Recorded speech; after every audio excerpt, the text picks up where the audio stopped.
I also have not been paid several times. But you do this because you understand President Museveni.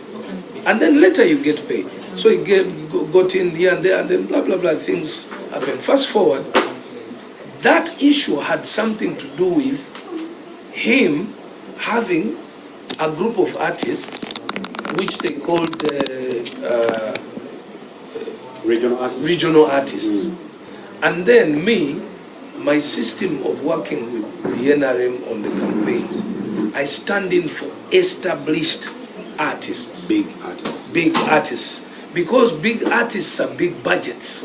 Because big artists have a lot to lose in the campaigns, in politics.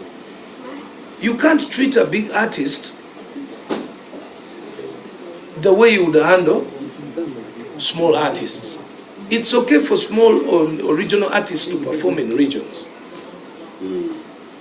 But it's not okay for an established brand like Jose Chameleon to be subjected to the troubles, the hate, the abuses, the everything. The brand goes down just to sing in Kampala or Buganda. It is logically stupid. Yeah. So there was an argument created because I think they thought I'm trying to take away the artists. But I had a list of about 12 artists only. And that's where Bebe stops. We had a meeting at the secretariat, and we were told, you know what, me, I always have a very big budget. So the Secretary General is like, Bebe, your budget is so high. I'm like, okay, I'll speak to the president directly about my budget. So there was a small budget for the regional artists. Yeah. So they were handed over. But the presentation of the fact, how Eddie presented it, his wording was fully excluding the big artists from existing at the campaigns. Yes. For him, he wanted regional artists in every corner of Uganda to perform there. Yes. Excluding the big. Which excludes the movement of the big artists. And once you tell Jose Chameleon or Bebe Cool that Mulindem performing in Uganda, to hell with your campaigns. So we are businessmen. Obala muno omanya nti ogenda kukola rale 15 million ton. Let's say bobala mwa olonga kale it's worth the risk brand nenja kudayo nyimbira abantu good music nja kudayo nkole charity nyambe n'abantu netwenza mu subjecting to 20 gigs abatakola en serio ke muvume business wise it doesn't make any sense. So that's why I only represent those kuba savinga ku making sure nti nabo chebajemu. These are, bro, let me tell you, you guys don't have an idea who we are. We are movers. Those are Kati sample jenabawaddeko mwagitegedde. Just bringing that, ate kati just bana abavuka batujjayo anga. Tubula ne Joseph yakyusiza format ne bomutunule otunuzibwa ati. Because we wanted a friendly environment or ground to equalizing. Yes. Now it seems these guys are just jokers. But was until to call a very by mistake. So I went to the president and say, Sebo by general, Baba Tade Wabali. No, what do you mean by general? And these are his words from his mouth. The president of the Republic of Uganda said, who is joking with my generals? Do you know what that means? He knows the men who held the gun when the gun was needed. Gani ategeeza achi gwe waliwo ng'obucupa bukaaba wano mwe mwaliwo wano nga tutandika okulaba. Do you know how I started this entertainment of the campaigns? President yabeeranga ne rallies 5 a day ate nga bonna abantu batandika kuyingira at 8 in the morning. Kati gwe imagining a rally eyokusatu abantu abakola ki musana. They need entertainment kuba beezaawo biki kyatandika jokingly. It wasn't being paid at that time. Campaign until when the president adopted it in the process.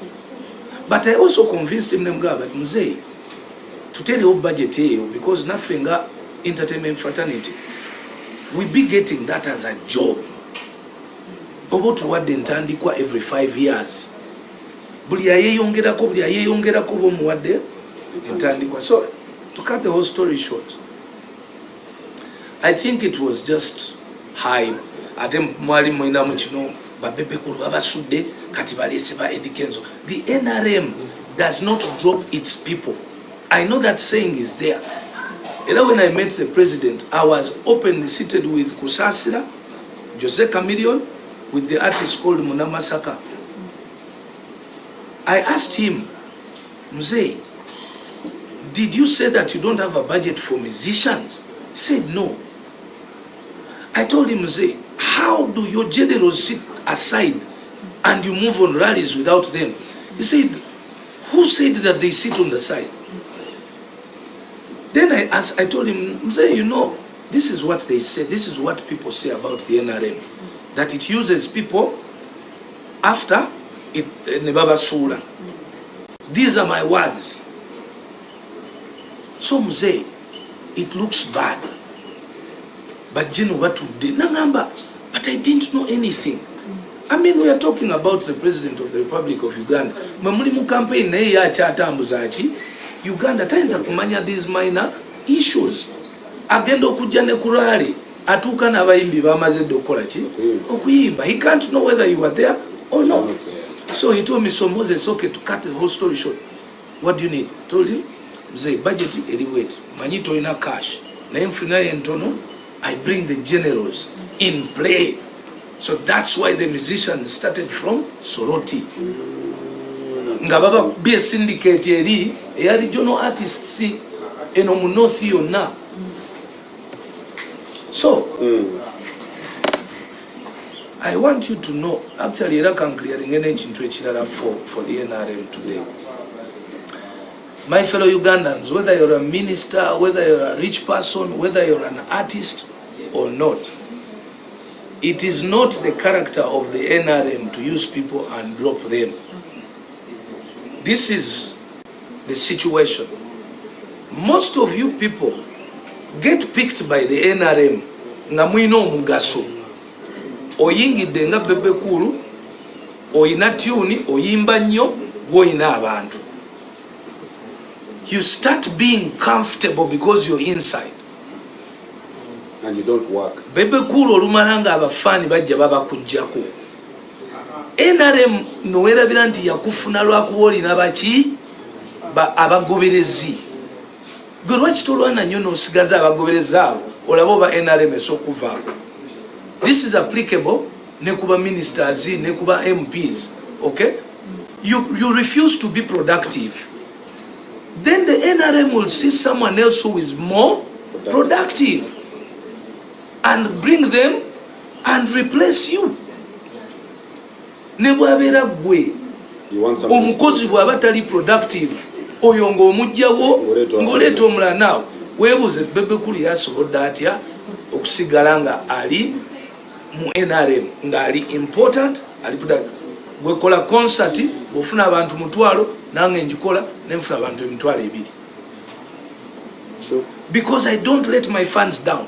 I don't stop doing music and I don't stop being on top of the chart. Kati tusimbudde butaka lulukawedde. Kati tugende paka 2031 tulaba ani alina zihiti. Nze nasumuludde 7 omulundi ki gumu. That is the formula. Nze njagala bafani bange basigalewo. So if the party wants me because I have a following, which is okay, parties, I believe every party would want to have people who have people. And that's why olaba Bobby when we agenda never funny be. Nange ni never funny banga abagira NRM naye asitandekera obayimbira abajja kumvaako bagende wa Crystal Panda. Kati akatala kadde kwani Crystal Panda Museveni anonye Crystal Panda. So it is just within laziness of people and comfort ebaleetera okuva mu mbeera eyo ne baba nga tebakyali priority. So I hope I've explained it very easily for you to know that bwaba bakuleeta ng'ositula ejjinja lya kilo 5 nkwegayiridde sigala ng'ositula ejjinja lya kilo 5 kasita osulamu kilo emu omwana omulala najja ng'asula lya kilo 5 akuyitako. So in brief, that is what happened. Yeah, as simple as that. So the generals are still on top of the industry. Today tosobola kumala gakola oyogera otya ku music wa Uganda n'otayogera ku. You said it yourself. Yeah. Okay? And even proof be told, whose music is playing now on air? Big side. Big side. Respect.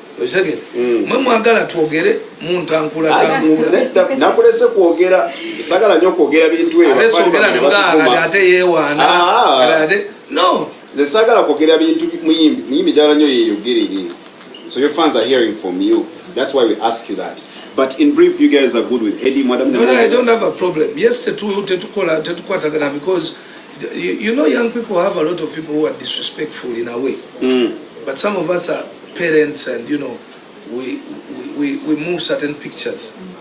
I don't have a problem with him, but I don't cross those lines. First of all, we had started that federation, and I found that the federation, according to me, was not doing what I thought it should have done. But I again don't have a problem with that. That's why I left, and I didn't say anything. You get a federation. No, there is no problem. No. So for the federation, before the federation, so many artists were not together. I don't think Shiba had been in any association. Sure. But this is a system of President Museveni.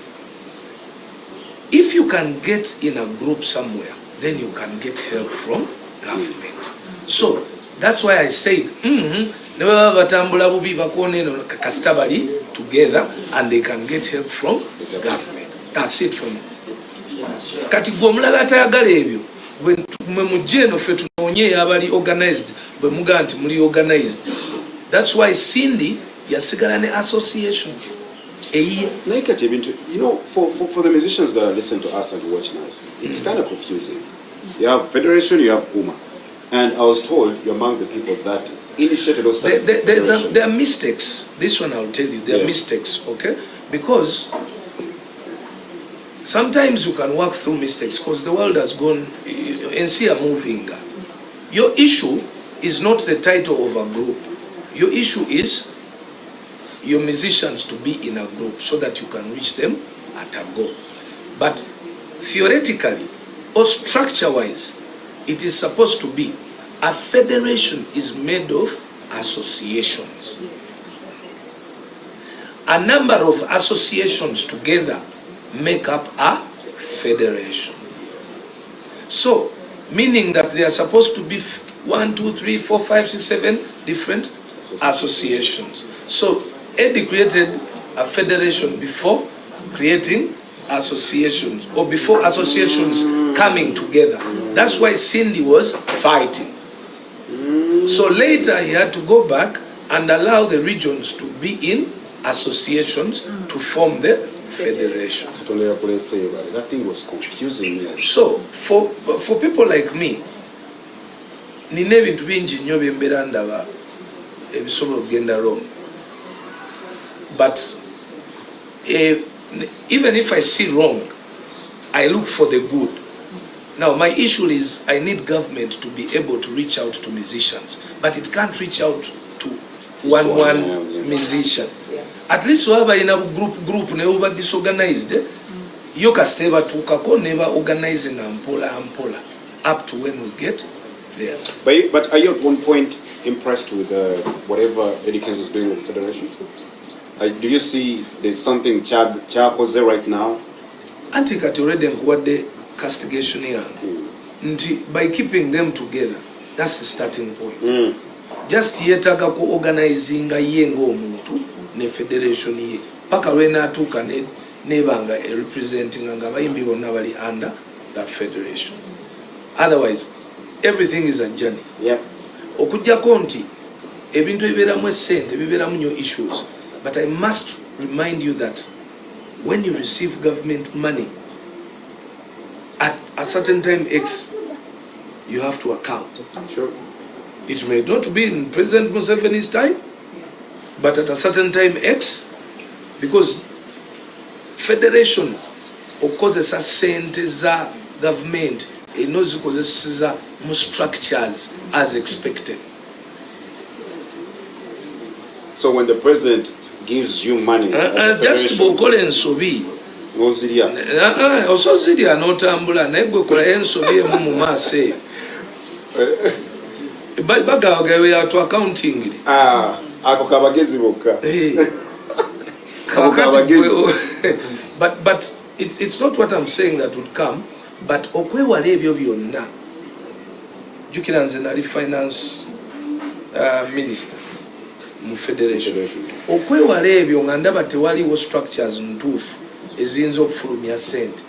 That's why nawanika kubanga nze nali mmanyi nti tugenda kukola structures nga bwe zirina okukolebwa nga sente ne bwekuba requisition ne bwekuba kiki ne bwekuba kubanga nali mmanyi nti federation, the first principle is associations and representation from each of the association on the federation, and decisions must be made by the representation from the associations ku federation nga mukola decisions ezo.